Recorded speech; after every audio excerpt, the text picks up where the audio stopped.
We came to party and have fun. We came to party and have fun. What we are going to do is go to the one, the only Freeway Ricky Ross. Yay! We have been waiting for him to come. We are so excited to have him. Well, you know, I'm from Texas, but I don't know Texas. I know it, you know, and that's okay. Because you know what? One thing I have realized in this experience of you being here in Houston, Texas, is that you are a man of your word, honey. If he's saying he's going to do it, he is going to do it. I'm going to try and my we need best. to get a round of applause for being a man of your word. Real talk.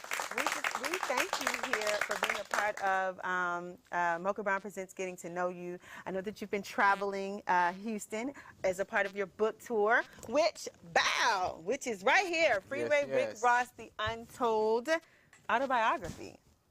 Yes. And Houston, Texas just so happens to be one of your stops. So we're excited about having you here at Mocha Brown Presents Getting to Know You. Thank you. Please tell us a little bit about who Rick Ross is. And why are you doing Well, you know, I was born in Texas. Hey, Texas. Hey. I was born in Tyler, East Texas. Okay. My mom moved to California when I was 3, looking to give me and my brother a better life. You know, Texas at that time was a little racist, you know, which is to say the least. I saw black and white bathrooms in my time. What do you mean, like whites only? Yeah, whites only. Okay. That's an experience by itself. But yeah, so Mom wanted to move to California to give us a different experience. And growing up in California, at 19, I started selling drugs. Okay. Dun, dun, dun, dun. Because a lot of people hear it, but I mean, they don't want to hear it. But that's the truth. It's just real life, you know, and it's so many other, you know, we got 600,000 black men in prison right now for nonviolent drug offenses. I started at 19. I started with $125. I went on to make as much as $3 million in one day. Okay, I'm just trying to do the math. So $125 to $2 to $3 million a day. Yeah, for like 2 years I did that. Wow. We're just trying to get a little piece. And the other thing about, you know, about drugs is that the entry level is so low. You know, it's a game that anybody can get into, and for most black men growing up in the ghetto, opportunities are so limited. You know, you're not gonna have, most of us not gonna have a rich uncle, a rich grandmother. Well, you know what some people say, go to work, just go to work. Go get a 9 to 5. Well, why not just do that? Yeah, but you know, and then if your education level is not at a certain level, like mine, I couldn't read or write. And when I was in prison, 65% of the guys in prison can't read and write. So you couldn't read or write, but you could sell drugs? I mean, selling drugs is easy to learn how to sell drugs in the ghetto. I mean, it's something that you can turn on almost on any street, and they can give you the information on how to sell drugs, where to get it at. So it's kind of prevalent in our neighborhood. And knowing a black man who owns a business is not the same way. You're not going to find many black businesses in our community. I mean, look around right now. Where can you go, can you name where a black guy owns his own business, not runs it? You know, there's a few that runs the business, but owns it. And it's important that our kids have role models of people that they can see that are actually doing business. You know, the black drug dealer is the first businessman that most black kids see growing up in the ghettos, and that's a fact. Okay, so you went from making the $3 million a day. You got caught. Got caught up, I guess I should say. Same thing. Same thing? Okay. And so they were going to give you a life sentence. No, they gave me a life sentence. They gave you a life sentence, and then tell us what happened. Well, they gave me a life sentence, and while I was in prison, guys had told me that the way out of prison was through the law library. So I taught myself to read and write. Me and my cellie, he made me some cue cards. I learned my ABCs.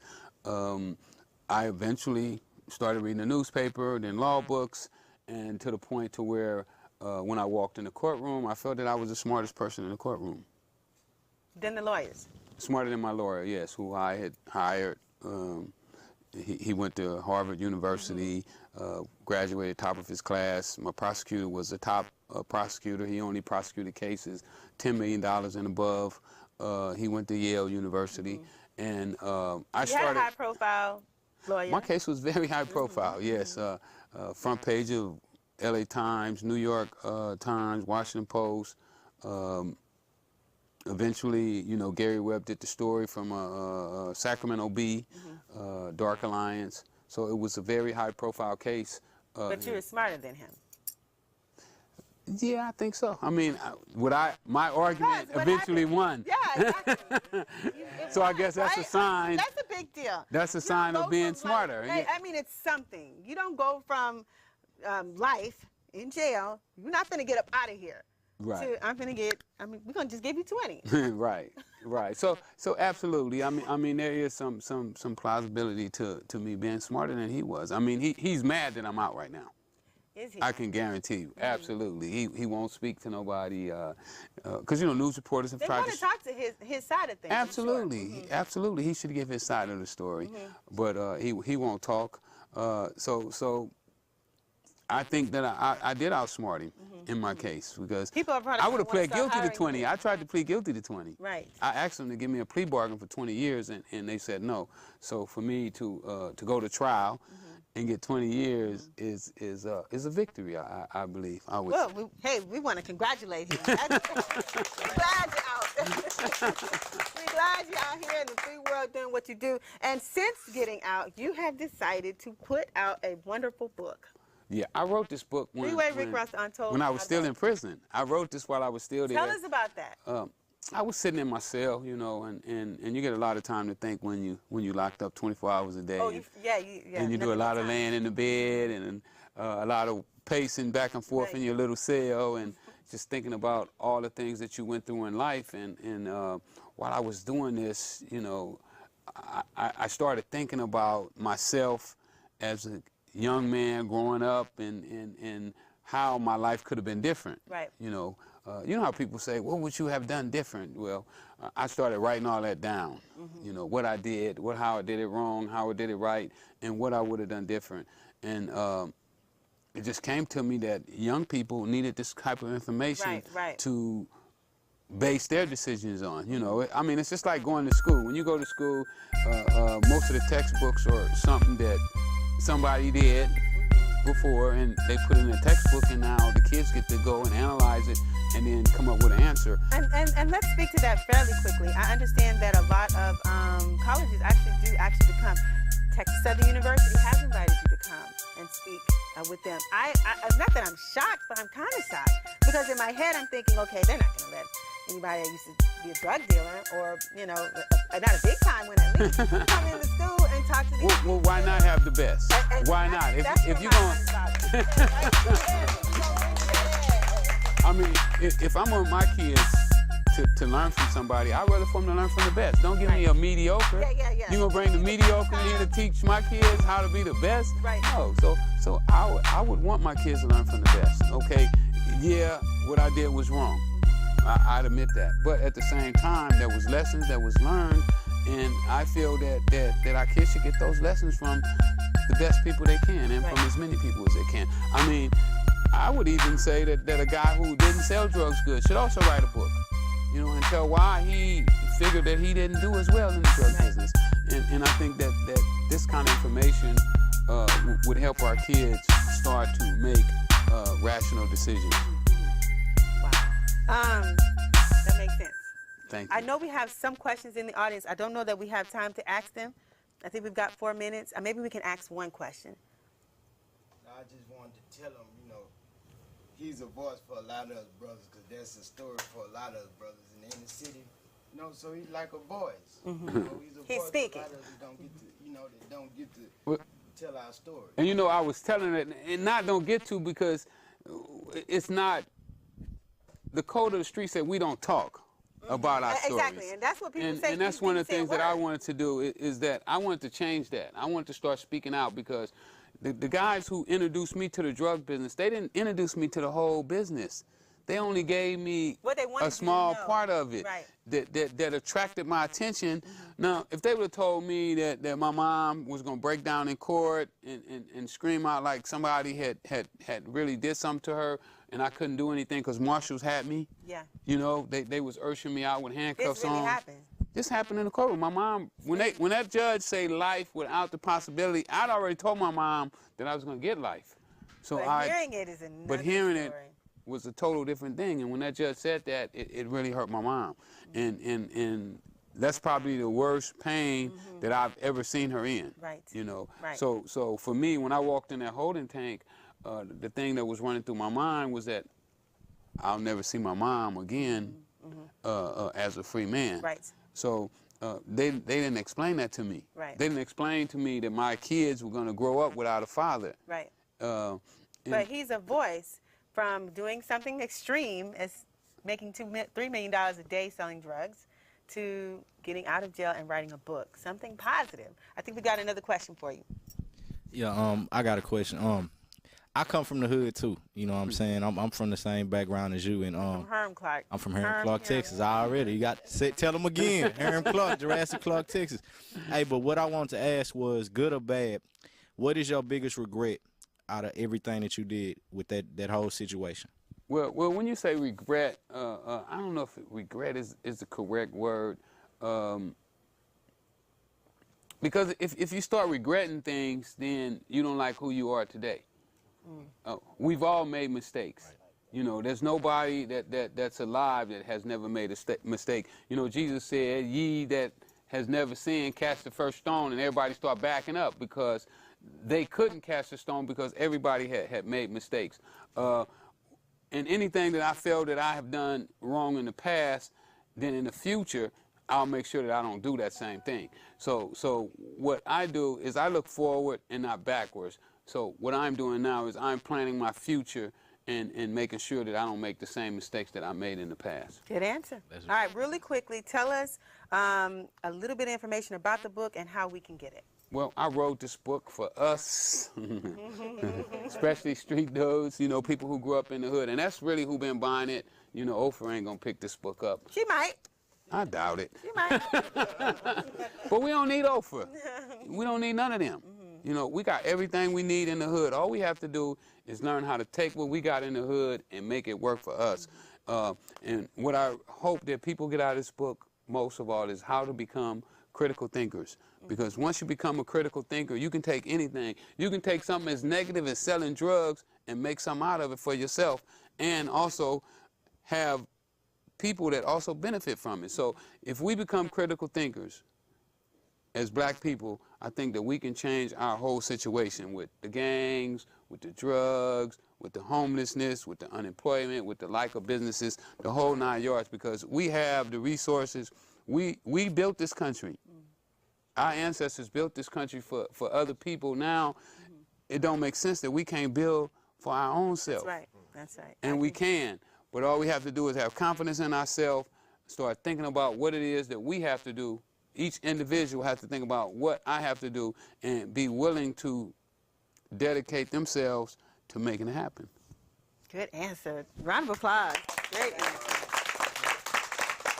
Well, I'm for one excited about everything that you've been doing, and I'm not kidding, guys. I've been with you to some of these spots that you've stopped to in Houston, and everywhere you go, you're making an impact. I know that people are calling this the Ghetto Bible, and I thought when you said it, I was like, you know what? Why are they saying Minister that? Ishmael, he held it up when I spoke at the Nation of Islam. Yeah. He said, "This is health care." Wow. He said, "This is health care," and I understood what he meant. He said that this could save your kid's life. A school teacher told me one time, she said, she read it, she said, it's an anti-gang book. And I never meant for it to be an anti-gang book, but I put in there what I thought about the Crips and the Bloods and how I loved them and how I would have followed Tookie. Right. But just lucky I had got sidetracked from some reason or another, I don't remember. Right. I wrote this book a long time ago. But what I'm saying is that I put this book in here and I put the truth in here, what I really went through, and hopefully... And that's probably why it's doing so well. I know it's a bestseller on Amazon, and it can be gotten on your website as well. You don't go to Amazon and buy it. But it is a bestseller there. It is, it is. It's a bestseller there. Not because I wanted it to be, though. Right. I didn't care. I don't care. I mean, buy it on Amazon if you have to. Just get the book. Just get the book. Don't be the last one to know what's going on. Right. I wrote this book. I put a lot of energy in this book. You know, I went to prison illiterate. I read over 300 books before I left prison. They say you're only as smart as the library. You're absolutely correct. with So 300 books. I put a lot into the book. I think that the book is definitely valuable for people who are trying. Oh, that's what I was going to say before I forget. The guy that you met at one of the barbershops said that he took one of your 10 rules or some of the rules that you have and put it in the back. Oh, yeah, that was the guy who said he had just got out of prison. He said he just got out of prison and you have some rules or something on the back. So he said you have some rules in this book. I do. He took it, wrote it down, and put it in the back of his Bible. To me, that's important. Absolutely. That meant something to that man. And a lot of the people that we ran into, you have made an impact in their real lives. And they want this. I'm going to keep making an impact. I'm going to keep making an impact. Right. I ain't going to stop. Right. And that gives me so much energy. You don't know how that guy fueled me today. Yeah. So I'm all fired up again. Right. My battery's So with been that being charged. said, what's next for Freeway Rick Ross? You got the book? Well, I'm Rick gonna Ross be here. done told out I'm gonna about be it. here What's in next? Houston. I'm gonna be here in Houston until Monday. Monday, I'm having a business mixer over at the Shrine of the Black Madonna. Shrine of the Black Madonna. So anybody out there that's looking for extra income, legal too. Because soon as I start talking about money, they think I'm talking about something illegal. Raising eyebrows. But we talking about legal. money. We're going to be showing you, one of my friends has made over $4 million with this company. He's not going to be here this week, but he's definitely going to come back to town, and he's going to teach me everything that he knows about this business. And he said, because if I learn how to do it, then I can teach others how to do it. And he thinks that I can teach more people than he can. So be there Monday at the Shrine of the Black Madonna, 8 o'clock. 8 o'clock. No, 7 o'clock to 9 o'clock. Sorry about that. p.m.? PM, 7 Okay. p.m. to 9 p.m. And I'll be doing a lecture, short lecture, and they'll be presenting the business to everybody. And then there'll be people there that'll be talking to you that's already in the company, that my guy got in the company. They'll be talking about how much money they made since they signed up with him. And How long have you been in it? I've been in 1 week. 1 week. I got a. Okay. He said I got a $15,000 check coming on the 15th of next month. After being in it 1 week? Just for 1 week. So you know, I'm fired up now. Oh, my goodness. Okay. How do we get a check? I guess we'll find out if we go to the meeting on Monday. Yeah, be there Monday. Be You'll there find Monday. out. Tell us real quick, because I have a shirt, too, that I'm going to wear tomorrow at one of your spots. Okay, okay. But this shirt says, the real Rick Ross is not a rapper. Can you stand up real quick? I don't know if your mic is not attached. Okay. The real Rick Ross is not a rapper. So I'm Yes. assuming you get that a lot. I do. That's one of the most asked questions. How do I feel about the rapper? How do you feel? I don't have any feelings toward him. There is no feeling. None at 'Cause all. the I mean, we Freeway don't was have real with anything us, in common. that's the thing. You know, I tell people all the time, why do we care about people who care absolutely nothing about us? And if you don't care anything about me, I don't care nothing about you. No feelings at all. You know, I don't Right. dislike you. I don't like you. There's I mean, nothing. it's just nothing there. You know, we don't have any relationship. You No know, malice. You're not trying to. No. it's nothing. No. I have relationships with people who like me and people who I like, who help me, and I help them. So, you know, no hard feelings, but I'm not buying your record. I'm not buying your So you tell me T-shirt. you don't I'm have not going to wear one, your hat. Rick Ross song in your No, I don't. your decks, No, I your don't. thing? Okay. No, I Who don't. is your favorite artist? Now, why we got to go into all that? But if you don't listen to him, who do you listen to? The ones who come to my neighborhood and help me clean up my streets and sweep my street off and Good answer. put a hamburger stand and hire all the kids from the neighborhood. That's who I listen is a to. great That's who CD I buy. answer. That's who T-shirts I buy. That's who shoes I'm gonna buy. Okay, that's a good answer. You need to get in touch with A1 because he has a program called Help. I'm sure he would love. I'm looking for A1 right now. A1 is in front of you. So definitely. I'm looking for A1. Where you at, A1? Let's hook up. A1 is in the building. All right. Okay, guys. Well, I am Amanda Sapp with Getting to Know You, and you just got to know the one and only Freeway Rick Ross. Can we get a round of applause? I see y'all Monday. Monday, be there. All right, We're gonna y'all. change your life. Yeah, it's going to change your life. So in the meantime, while you're getting ready to get your life changed on Monday, join us next Friday and make sure you call in at 713-807-1794. You can watch this video again at Getting to Know You TV show. I'm sorry, MochaBrown.info, and you can call, give us information at Getting to Know You TV show at gmail.com. We appreciate you. We thank you, and we love you for tuning in today here at Mocha Brown Presents Getting to Know You. Again, I'm Amanda Sapp. We just got to know again the one and only fantastic Freeway Ricky Ross. That was good, Amanda. You made it up. I was so under pressure. And have fun. We came to party and have fun. We came to party and have fun. We came to party and have fun.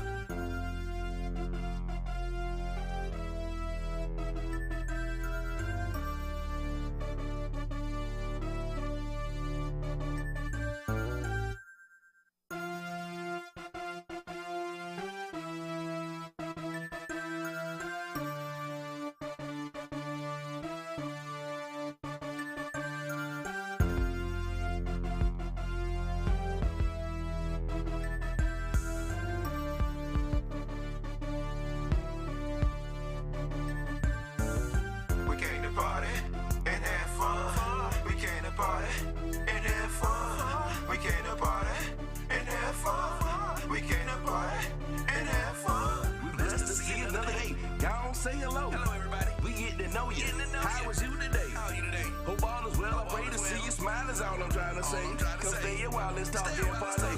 Introduce yourself. Tell the world who you is. What you been up to. And how you live. What you bring to the table. And what you came to give. Inspiration, motivation, and knowledge. The thought of is talk about the community. Or what you did for the kids. Showcase your talents. Put in your bid in.